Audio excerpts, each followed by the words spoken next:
Stage and screen star Zachary Levi is currently creating a romantic atmosphere in She Loves Me on Broadway. We're here at Studio 54 to catch up with the 2016 Tony nominee about his role in the production and more. 2016 Tony nominee Zachary Levi.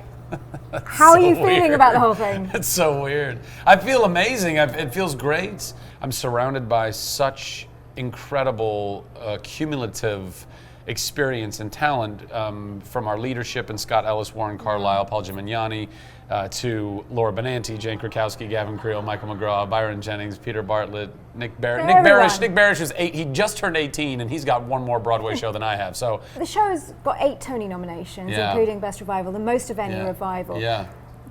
Has it changed the atmosphere of the shows? Has it changed your performance at all? Has it become a little bit more electric? You know, the show evolves just because it's a show, and you go through a few months, and all of a sudden, a moment you might discover a little thing, or you need to rediscover it because it's becoming a little, I don't know, bland for you, or like a joke or something. You're like, how do I reinvent this? Because I want it to be fresh and feel real. Certainly that Tuesday night after we got nominations, that was really crazy. Are you excited to be performing at the Tony Awards? I'm not actually. No? I'm actually Are you not. Scared? I'm scared. I'm scared. Look, anytime you get up on a stage, there's always, I don't even know that it's necessarily nerves. Like, I'm not like nervous, but I care so much about excellence and wanting every single audience to get the very best version of what we can do. And look, when you do anything live, there's always an opportunity for something to go horribly awry. So every opportunity, every single time I do it is another opportunity to, yes, possibly do very well, but also possibly totally screw it up. And so, do you have any dressing room rituals to help you get into the zone for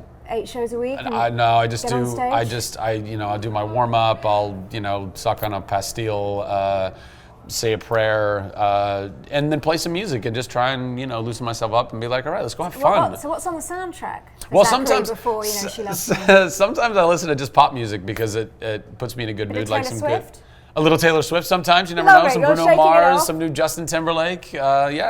Or sometimes I'll listen to some like old timey, like 20s, 30s, kind of big band stuff, just because that's kind of more period to when the show is taking place, and I just kind of feel like that's fun. You've got a big screen career going on. What was it about She Loves Me as a whole that made you think, yes, I want to come back to Broadway? Well, I grew up doing nothing but theater before I was ever blessed enough to work in television and film. And you were born in Louisiana, right? Well, I was born in Lake Charles, but I was only there for a few months as a baby. Okay. It was kind of a fluke that I was born there. Most of my life, I grew up in Ventura, California, and I just consumed every last ounce of theater that I could find, either in school or community theater.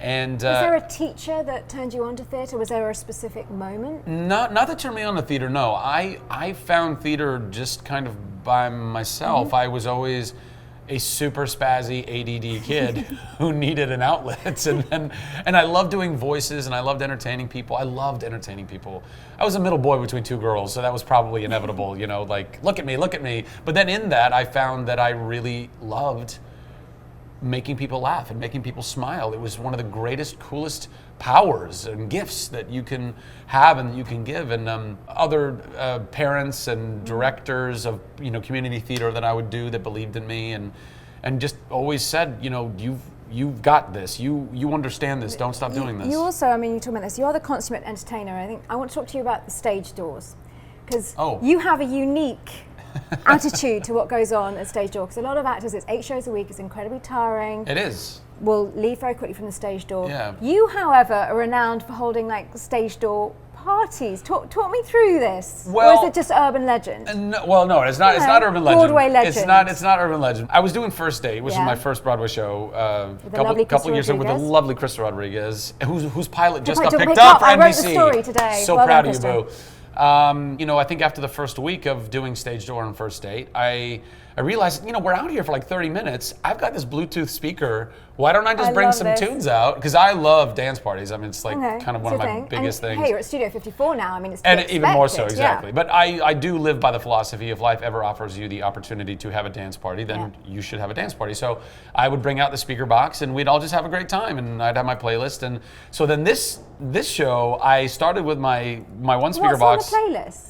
Oh, it's all Justin Timberlake and Bruno Mars. So it's basically and the dressing room ritual playlist 100%. then comes outside for the stage door. Anything that my playlist is literally called Move, because I just like music that makes you move. Just even if you're just kind of just doing this in place. Pandora station. Yeah, it should be. Yeah. I'm with you. Yeah. I should like copyright that or probably something. should, yeah. Anyway, so yeah, that's what I do. I just bring my speakers down, I set them up, I play some tunes, and then I just sign for everybody and take pictures with everybody. Now, for those kids who come to stage door, and a lot of them want to get into acting and want to get into musicals or do what you do on screen as well, what sort of one big piece of advice would you give them? Because I know a lot of kids will be watching this. I mean, train. Have a backup. Yeah. Don't do it. I don't know. I don't. Backups are weird. My parents wanted me to have a backup. I went to community college for 3 days, and that was all. I was really blessed. My trajectory was very, very different. I really believe God opened a lot of doors for me. I was doing community theater for this show called Marvin's Room. And there were like 30 people in the audience one night, and this woman just happened to discover me there, got me to a manager, who got me to a casting director, who got me to an agent. Yeah. That's very rare. Don't count on stuff like that happening, but it's not impossible. Yeah. What I always tell people when they want to get into acting, if they're just starting and they've never acted before, my only advice is theater, theater, theater, theater, theater, theater, and then once you feel like you've done enough theater, then do more theater. Yeah. Because you learn so much, even on the smallest levels like community theater, you learn so much about how to build a character, how to understand a character, how to be present with your scene partners, how to build out a scene, how to take direction, how to not take direction, when you need to stand up for yourself and have a conversation with your director and say, this doesn't feel right, or whatever. It really is the backbone of the craft. Right. Now, dream roles. Your world is your oyster. Have you got a dream role for stage, script, theatre? Is there something out there that you just would love to tackle? A bunch of people keep telling me that I should do The Music Man, and you're a true triple threat. I mean, that's a very rare thing. Well, I mean, I don't know. I think there's a lot of very talented people who can act and sing and dance, and moreover, though I feel pretty good on a dance floor, I'm not a trained dancer. I'm not even a trained singer or actor, so I'm not really. But Tony nominee. Well, okay, that's fine. Tony nominee Zachary Levi, I think. Fantastic, and I receive that, and that's fine. But I'm not actually classically trained, but specifically in dance, I can pick up choreography pretty good. But I really do want to, learn to tap decently, because I'll tell you what, I think Singin' in the Rain would be a really fun show to do. It's coming. Is it really? You're going to have to kick Derek Hough out of it. Is he doing it? Yeah. In the Gene Kelly role? Yeah, you're going to have to. Wait have to take Derek out. All right, it's Derek and I are going to have some words. We're going to have some words. I do like to bring it back to the show, because we are. Yeah, because we are here at Studio 54. Yes. Why do you think audiences will love She Loves Me as much as you do? It's just a really delightful show. Those are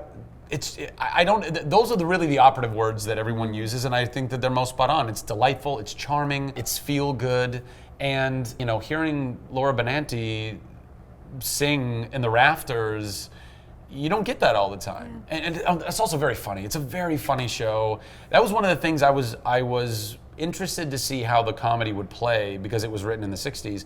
And it still works, young audiences, older audiences, it really does play. People really enjoy it, and we have a great time giving them an enjoyable experience. Zachary Levi, congratulations on the nomination. Thank you very much. And we all look forward to seeing you on the Tony Awards. I can't wait.